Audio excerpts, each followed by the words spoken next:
Oke, halo semuanya. Apakah kamu udah tahu apa itu PT? Nah, itu bisa dicek ya di video sebelumnya.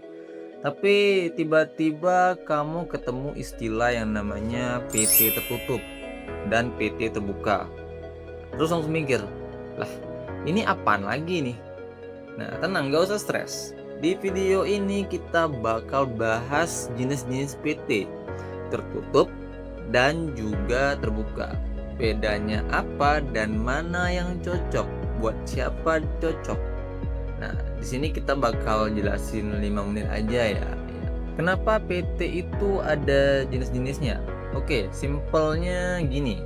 PT itu kan bukan perusahaan, tapi ternyata nggak semua PT itu sama.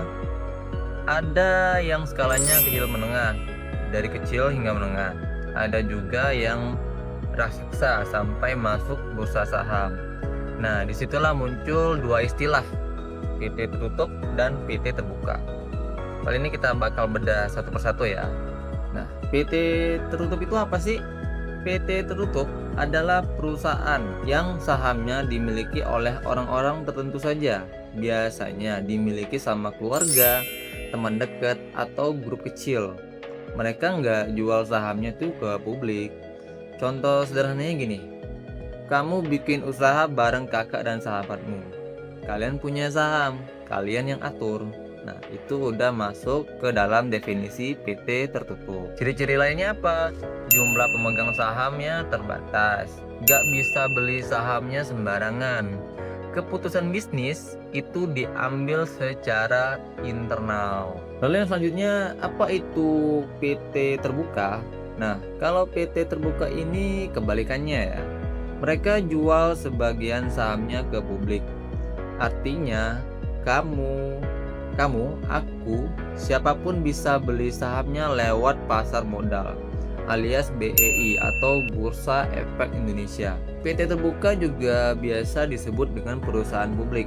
Contohnya ada BCA, Unilever, Gojek, hingga Tokopedia, dan masih banyak lagi.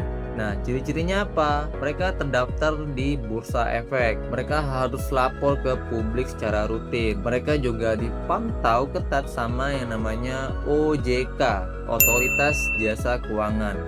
Dan mereka bisa punya ribuan pemegang saham. Oke, sekarang bedanya apa sih yang lebih gampangnya ini? Sekarang kita langsung adu head to head biar makin jelas. Untuk PT tertutup, saham itu buat orang dalam aja.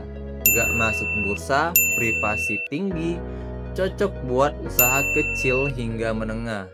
Sedangkan PT terbuka, saham bisa dibeli publik, terdaftar di Bursa Efek, transparan dan diawasi, dan cocok buat perusahaan besar.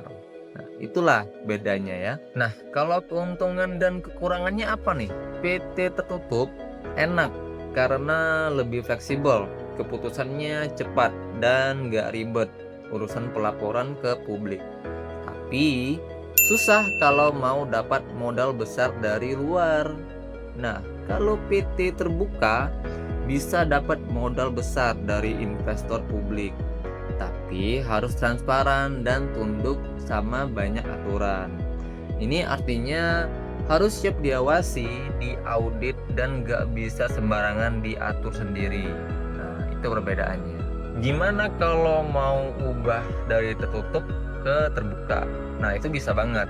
Banyak perusahaan yang awalnya itu PT tertutup ya, terus pas udah gede dan butuh dana besar, mereka jadi PT terbuka lewat proses IPO, yaitu singkatannya yaitu Initial Public Offering.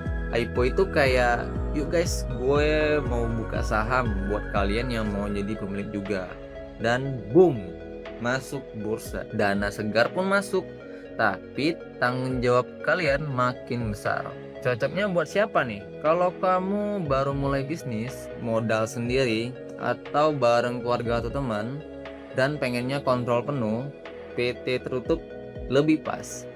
Tapi kalau bisnis kamu udah mapan, mau ekspansi, butuh dana raksasa ya, atau yang dana yang besar lah, dan siap main di level nasional hingga internasional, Nah, PT terbuka ini adalah jalannya. Nah, jadi udah tahu kan perbedaan dan definisi dari PT terbuka dan juga tertutup. Ini bukan soal yang lebih keren, tapi mana yang lebih cocok buat kondisi dan tujuan bisnis kamu. Mulai dari kecil pun nggak masalah, yang penting paham struktur dan potensi kedepannya. Oke, sekian penjelasan dari saya, semoga paham ya jenis-jenis PT yang dari tertutup hingga terbuka. Mohon maaf kalau ada salah kata, mohon maaf kalau ada kekurangan dalam penjelasan di video ini. Kalau kamu suka dengan konten seperti ini, like videonya, subscribe channel ini, dan nyalain loncengnya. Sampai ketemu di video bisnis 5 menit lainnya ya. Sampai jumpa.